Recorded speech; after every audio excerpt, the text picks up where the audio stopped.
व्यासपीठावरती उपस्थित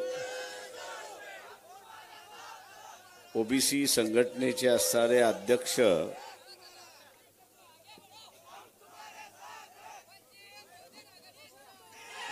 शेंडगेजी, त्याच्याच बरोबर प्राध्यापक टी.पी. मुंडेजी, व्यासपीठावरती उपस्थित किसन चव्हाण, आपल्याकडून निघून गेले ते असणारे माजी खासदार महात्मेजी, सर्वांची नावं घेत नाही, त्यांनी मला असणारा माफ करावं.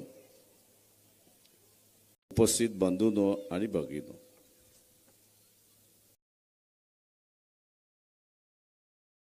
ओबीसीच्या आंदोलनातली 3 जण आहेत ज्यांचा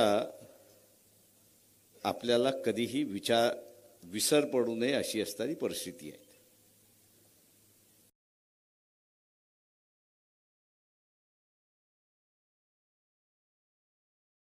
तीन मंडळी म्हणजे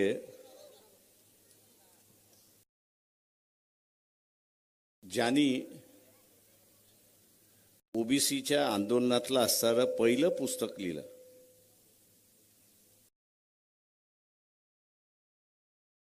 च्या दशकामध्ये लिहिलं. मुंबईचे रहिवासी होते, कोळीवाड्याचे रहिवासी होते, सन्माननीय जनार्दन पाटील. जनार्दन पाटील यांचं जोपर्यंत पुस्तक येत नव्हतं तोपर्यंत समाजाला नेमका ओबीसी काय घटक आहे आणि त्यांच्या पुस्तकाच्या पाठीमागे त्यांनी ओबीसी मध्ये येणारा जो समूह आहे त्याची पहिल्या महाराष्ट्रामध्ये येणारा जो आहे त्याची पहिल्यांदा असणारा यादी त्यांनी प्रसिद्ध केली आणि त्यावेळेस काही प्रमाणात स्पष्टता यायला सुरुवात झाली. नाहीतर हे मंडलचा आयोग, हे ओबीसींचा आयोग नाही, तर हे आदिवासी आणि एससी यांना अधिक आरक्षण पाहिजे आणि त्याचं नाव मंडल आयोग अशा रीतीने प्रचार त्या ठिकाणी झाला होता. ही आम्हाला अडचण सगळ्यांना होतो. ती अडचण असणारं जनार्दन पाटील यांनी असणारं पहिल्यांदा ती लिहिलं. मंडल आयोग जो आहे तो पायावरती उभा केला. मंडल आयोगामधल्या असणाऱ्या ज्या वेगवेगळ्या जमाती आहेत, समाज आहेत, त्यांची नावं उल्लेख केली आणि चॅलेंज केलं हे ओबीसीचं म्हणणं खरं आहे किंवा खोटं आहे अशा रीतीनेच त्यांनी प्रश्न उपस्थित केला. त्यांच्या ह्या प्रश्नामुळे त्या काळी चर्चा बंद झाली आणि एका बाजूला असणारा जनार्दन पाटील आणि दुसऱ्या बाजूला उत्तर प्रदेशमध्ये नरेंद्र यादव काँग्रेसमधले होते. त्यांनी आंदोलन उभं केलं की मंडलचा आयोग आलेला आहे, तो स्वीकारला गेलेला आहे. त्यावेळेस इंदिरा गांधी ह्या असणाऱ्या पंतप्रधान होत्या 84-85 साली आणि प्रेशर त्यांच्यावरती टाकण्यात आलं की तुम्ही हे मान्य करा.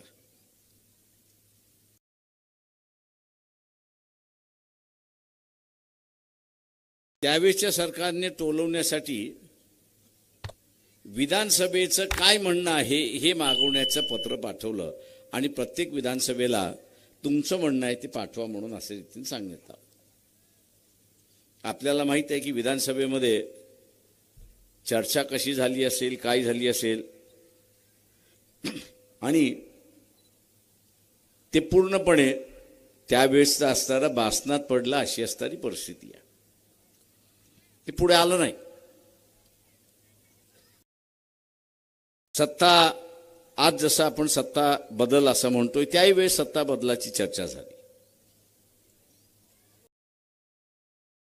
इंदिरा गांधींची असणारी हत्या झाली, राजीव गांधी आले, मेजॉरिटीने आले, त्याच्यानंतर सत्ता आली काँग्रेसची आणि त्याला चॅलेंज देऊन म्हणून असणारं आणि त्या सगळ्या विरोधी पक्षांचं असणारं त्या काळचं असणारं नेता जे आहेत हे विश्वनाथ प्रताप सिंग होते.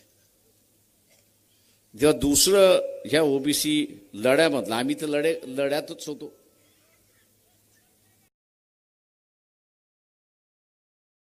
एका चर्चेमध्ये बोफोर्सच्या प्रश्नाने आपण असणारं सत्तेमध्ये आलो. आता पुन्हा बोफोर्सने आपण काही सत्तेमध्ये येणार नाही आणि पुन्हा बोफोर्समुळे सत्तेमध्ये येणार नाही तर आपल्याला असणारा एक सामाजिक वर्ग आपल्याबरोबर जोडावा लागेल आणि हा सामाजिक वर्ग आपण जोपर्यंत जोडत नाही तोपर्यंत आपली असणारी सत्ता चिरंतन होत नाही अशी परिस्थिती आहे. आणि मग ते जोडायचं कसं तर हा मंडल कमिशनचा आयोग जो आहे तो आपण स्वीकारला पाहिजे. एक नवा सामाजिक आशय आपण ह्या देशाच्या राजकारणामध्ये आणतोय. व्ही.पी. सिंगाने तो असणारा मान्य केला आणि त्याचा GR काढला. हे जसं मान्य होईल असं लक्षात गेलं तर त्याच्यामधला असणारा तिसरा एक विलन आहे आणि त्याचंही नाव आपण असणारा विसरता कामाने दुर्दैवाने त्याच्या आई वडिलांना आजही मी नमन करतो. तो ह्या चळवळीतला बळी असं मी त्या ठिकाणी मानतो.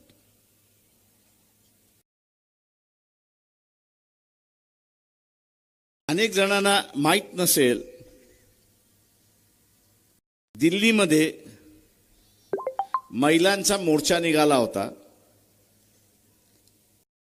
आणि त्या दिल्लीमधल्या महिलांच्या मोर्चामध्ये प्लेस कार्ड होतं म्हणजे फळक होता आणि एकसारखा फळक होता आणि त्या फळकामध्ये काय लिहिलं होतं की आम्हाला आरक्षण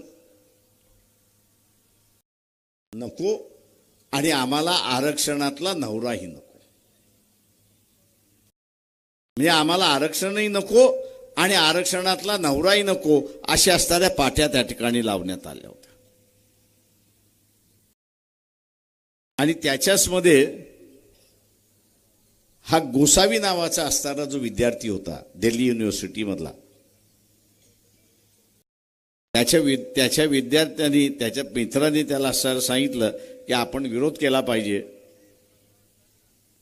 आपण असणारा फक्त तुझ्या पायावरती आम्ही असणारं घासलेट टाकतो, फोटो काढण्यात येईल, विद्यार्थ्यांचा विरोध आहे म्हणून त्याचा असणारा प्रचार केला जाईल. परंतु काही जण तिथले असेही होते की माचिसची काडी घेऊन होते. त्यांनी स्वतःच्या पायावरती घासलेट ज्यावेळेस टाकलं त्यावेळेस पाठीमागनं येऊन एकाने त्याला पेटवलं आणि तो पूर्णपणे जळाला अशी असणारी परिस्थिती आहे. हा इतिहास आहे.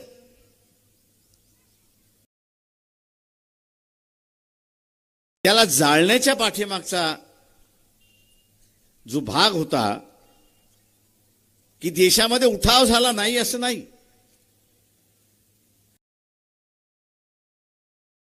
पण देशामध्ये उठाव झाल्यानंतर आपण निर्णय घेतलेला आहे. हा निर्णय आता मागे घेतला जाणार नाही, सरकार टिकलं किंवा न टिकलं. आणि त्यावेळेस एका बाजूला मंडल आणि दुसऱ्या बाजूला राम मंदिर बाबरी मस्जिद याचा वाद सुरुवात होता. भारतीय जनता पक्षाने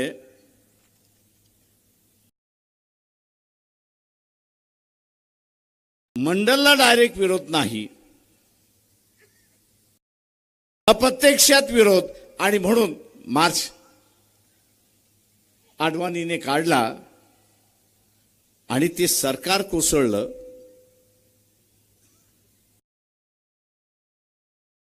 हा इशू सरकारने व्ही.पी. सिंगाच्या सरकारने घेतलेला निर्णय हा कोर्टामध्ये गेला आणि कोर्टाने सांगितलं की मंडल कमिशनचा सरकारने घेतलेला निर्णय हा संविधानिक आहे आणि तो टिकेल हा निर्णय त्या ठिकाणी देण्यात आला। हा इतिहास आहे।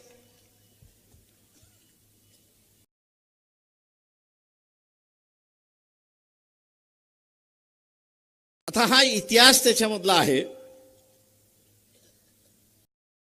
या इतिहासातल्या दोन गोष्टी त्यावेळेसच्या करायच्या राहिल्या होत्या, का त्यावेळेस वेळ मिळाला, आणि तो म्हणजे की यादीमध्ये नाव घालणं आणि यादीमध्ये नाव काढणं, जे शेड्यूल कास्ट आणि शेड्यूल ट्राईब यांची जी पद्धत आहे, आता ती पद्धत अशी आहे की राज्याला नावं घालता येत नाही किंवा राज्याला सुचवताही येत नाही, अशी असणारी परिस्थिती आहे। केंद्राने एकदा निर्णय घेतला की शेड्यूल कास्ट आणि शेड्यूल ट्राईब याच्या यादीमध्ये कुठल्या तरी राज्याला सुचाव करायचा असेल तर तिकडनं पत्र निघतं। तिकडनं पत्र निघालं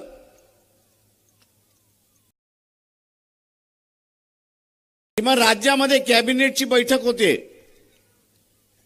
आणि कोणाचं तरी सुचवायचं असेल तर एक कमिटी तयार केल्या जाते कॅबिनेटची। त्या कॅबिनेटचा कमिटीचा रिपोर्ट होतो, तो रिपोर्ट असणारा कॅबिनेटमध्ये ठेवला जातो, तो स्वीकारल्यानंतर पुन्हा विधानसभेमध्ये जातो। तो विधानसभेने स्वीकारला मगच तो केंद्राला जातो। तो बदल करून घेतला राहिला होता, पण नंतरच्या कालावधीत तो बदल झाला। आता राज्याला कुठल्याही ओबीसीच्या यादीमध्ये नाव टाकता येणार नाही, हे आपण असणारा लक्षात घ्या। त्याला टाकायचं असेल तर पार्लमेंटची शाश्वती त्या ठिकाणी घ्यावी लागते। राज्याचा होता अधिकार तो काढलाय आणि तो अधिकार आता केंद्राला गेलेला आहे। आणि म्हणून मी जे एवढे दिवस या आंदोलनातला अभ्यासक आणि या आंदोलनामध्ये काय होऊ शकतं हे जे पाहत होतो आणि आपल्याला जे म्हणत होतो आणि आजही आश्वासन देतो की शासनाला कोणाला जात देता येत नाही। शासनाला जात देता येत नाही। अस्तित्वात असणारी जात ही मागासवर्गीय आहे की नाही एवढाच फक्त निर्णय त्या ठिकाणी देतात। तेव्हा ती जात अस्तित्वात असली पाहिजे, तो समाज अस्तित्वात असला पाहिजे। तो समाज अस्तित्वात असेल, ती जात अस्तित्वात असेल तर मग ती मागासवर्गीय आहे की नाही याच्याबद्दल देऊ शकते। पण कुठल्या तरी नव्या जातीला जन्म देणं हा शासनाचा अधिकार नाही आणि तो घटनेने त्यांना दिलेला नाही, हे आपण लक्षात घ्या।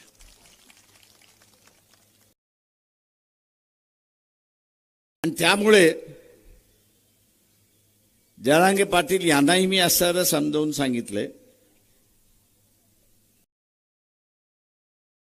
तुम्ही राजकारणासाठी करणार असाल तर फार चांगलं आहे,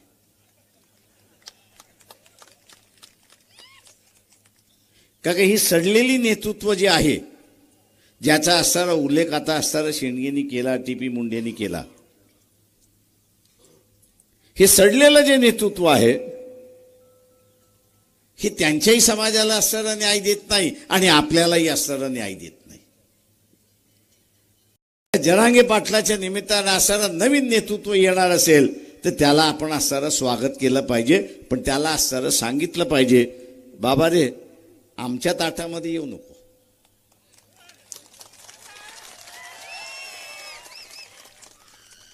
बाबा रे तू आमच्या ताटामध्ये येऊ नको। तुला वेगळं ताट करून पाहिजे असेल तर आम्ही त्याला मदत करतो। तुला वेगळं ताट करून पाहिजे असेल तर आम्ही तुला मदत करतो, पण आमच्या ताटामध्ये येऊ नको। आणि म्हणून मी मुंबईच्या सभेमध्ये म्हटलं की ओबीसीचं ताट वेगळं आहे आणि गरीब मराठ्याचं ताट वेगळं आहे हे आपण असणारं लक्षात घ्या.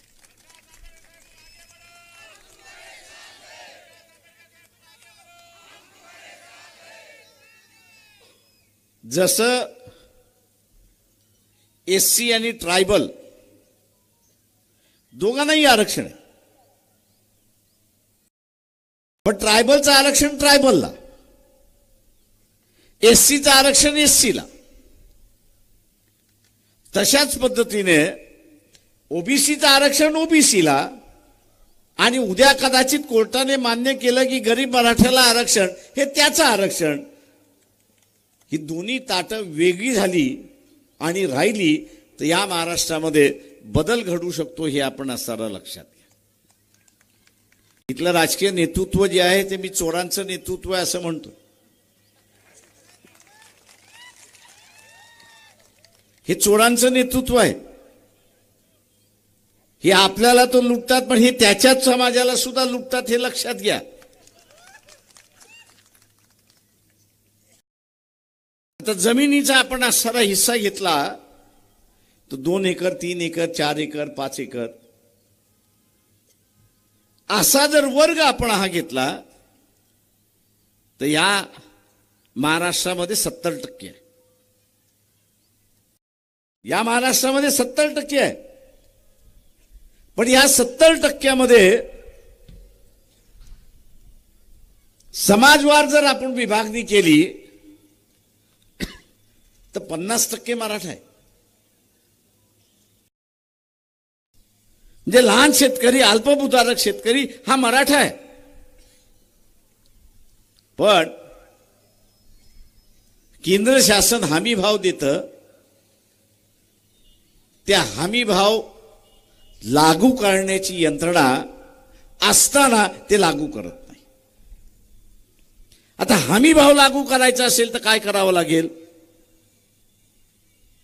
या ज्या सगळ्या बाजार समिती आहेत आणि त्या बाजार समितीचे जे डायरेक्टर आहेत त्यांना सारं सांगावं लागेल की जो हमी भाव आहे त्याच्यापेक्षा कमी विकल्या गेलं तर तुम्हाला 5 वर्षाची सजा.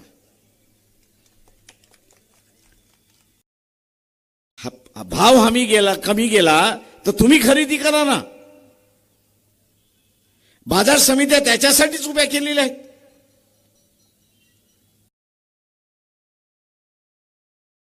पण ते होणार नाही, कारण का बाजार समितीचे डायरेक्टर, खासदार आणि आमदार हे नातेवाईक आहेत हे आपण लक्षात घ्या. म्हणून एकमेकाला वाचवण्यासाठी हे मागे पुढे पाहत नाही आणि एक लुटारूंची व्यवस्था ह्या महाराष्ट्रामध्ये उभी झाली आहे. एक लुटारूंची व्यवस्था झाली. मागच्या निवडणुकीमध्ये आम्ही बदलण्याचा प्रयत्न केला. नांदेडमध्ये कोणाला उभं केलं होतं? वंचित बहुजन आघाडीने. मतदान दिलं का? तू जिंकला ना काय नाही? याचं कारण असं आहे की इथे जे शेंडगेने सांगितलं की माझी मानसिकता लढण्याची नाहीये,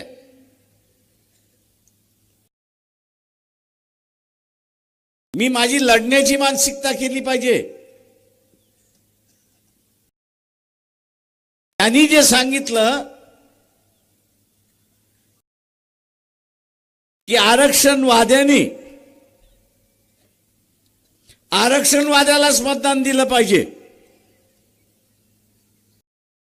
त्यांनी सांगितलं काय? आरक्षणवाद्यालाच मतदान दिलं पाहिजे. आपण ते करतो का? भारतीय जनता पक्षाचा अजेंडा काय आहे?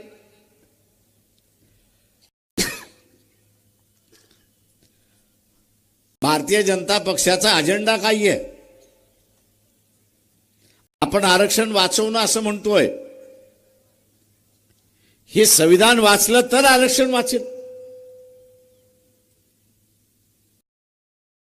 हे संविधान वाचलं तर हे आरक्षण वाचेल. हे संविधानच वाचलं नाही तर आरक्षण कुठून वाचणार आहे? आणि म्हणून अधूनमधून भारतीय जनता पक्षाचा अजेंडा काय होतो? भारतीय जनता पक्षाचा अजेंडा आहे की आम्हाला संविधान बदलायचं आहे. दोनदा तीनदा मोहन भागवतांची भेट मागितली पण झाली नाही, दिली नाही. का मी त्यांना निमंत्रण देणार होतो. या संविधानाच्या माध्यमातून काय वाईट आहे तेवढं फक्त सांगा.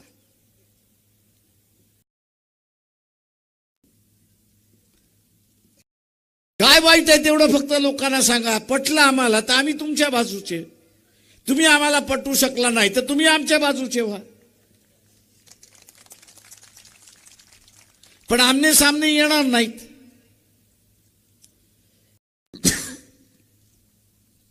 आणि आमने सामने काय येणार नाहीत तर त्यांना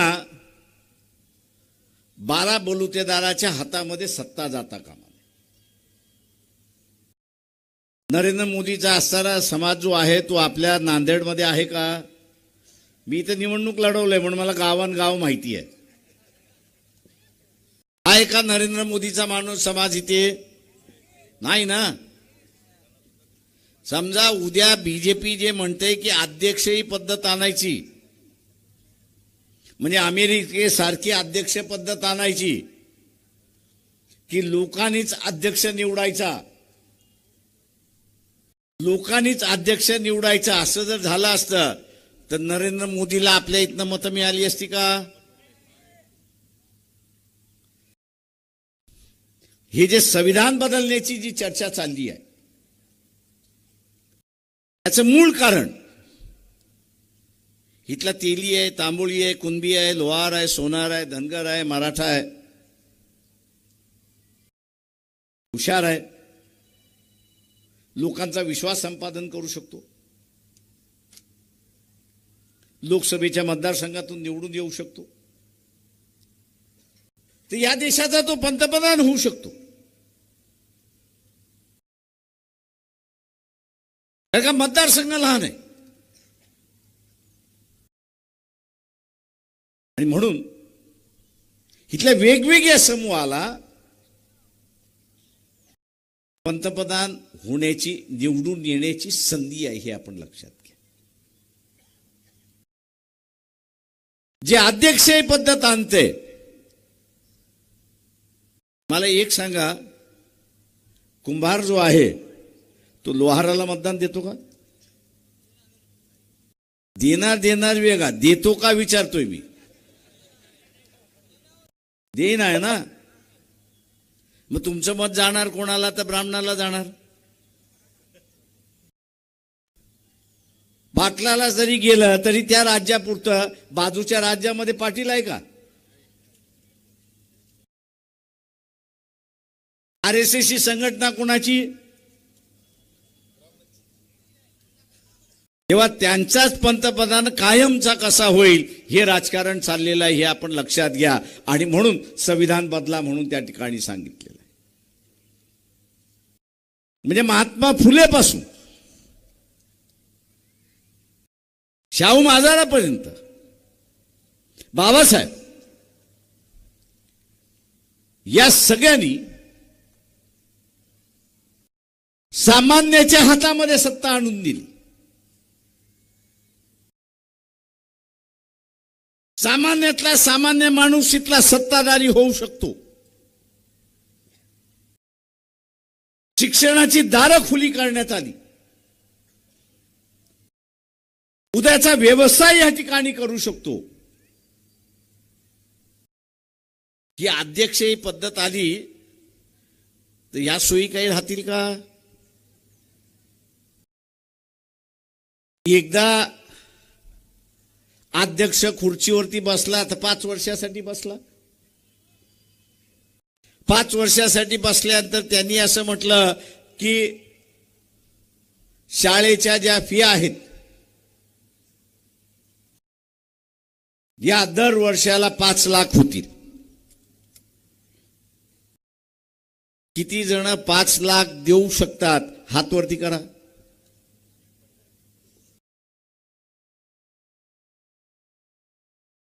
आत्ताच देवेंद्र फडणवीसने सांगितलं की आम्ही 25,000 प्राथमिक शाळा बंद करणार आहोत.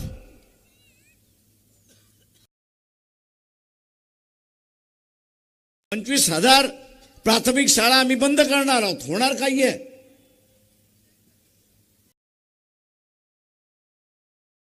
होणार एवढंच आहे की खासगी शाळा सुरुवात होतील आणि त्या खासगी शाळेमध्ये 50,000 60,000 फिया होतील. देऊ शकता का?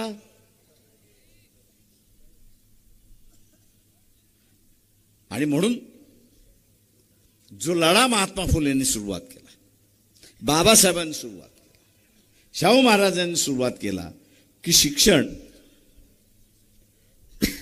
हे सर्वांच्या दारी असलं पाहिजे, सर्वांच्या आवाक्यामध्ये असलं पाहिजे. कारण का शिक्षण हे वाघिणीचं दूध आहे आणि जो कोणी पिएल तो गुरकावल्याशिवाय राहणार नाही, अशी असणारी परिस्थिती आहे.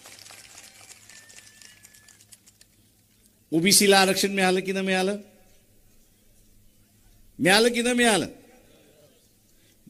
तुमच्या नातेवाईकामध्ये एक तरी डॉक्टर झाला, इंजिनियर झाला, अधिकारी झाला? 90च्या अगोदर तुमच्या घरामध्ये डॉक्टर होता का?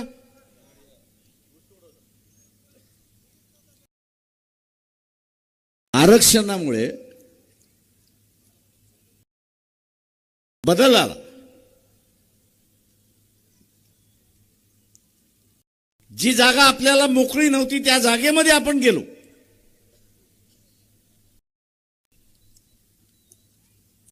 सत्ता कशी राबवतात हे आपल्याला कळायला लागलं. निर्णय कसे घेतात हे आपल्याला कळायला लागलं. आणि जसं आपल्याला कळायला लागलंय तसं पुन्हा काढून घेण्याच्या नावाने चाललेला आहे.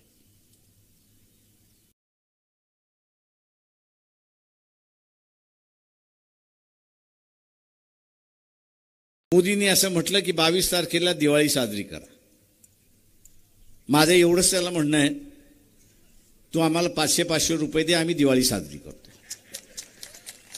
तू आमचे खर्च कशाला करतोयस? 15 लाख देणार होतास, ते 15 लाख देऊ शकला नाही, 500-500 दे, अकाउंट आहे आमचं.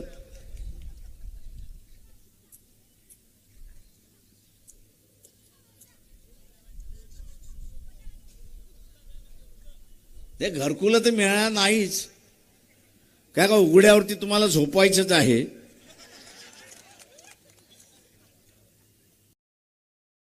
आणि म्हणून मी असं नरेंद्र मोदींना हात जोडून माझी विनंती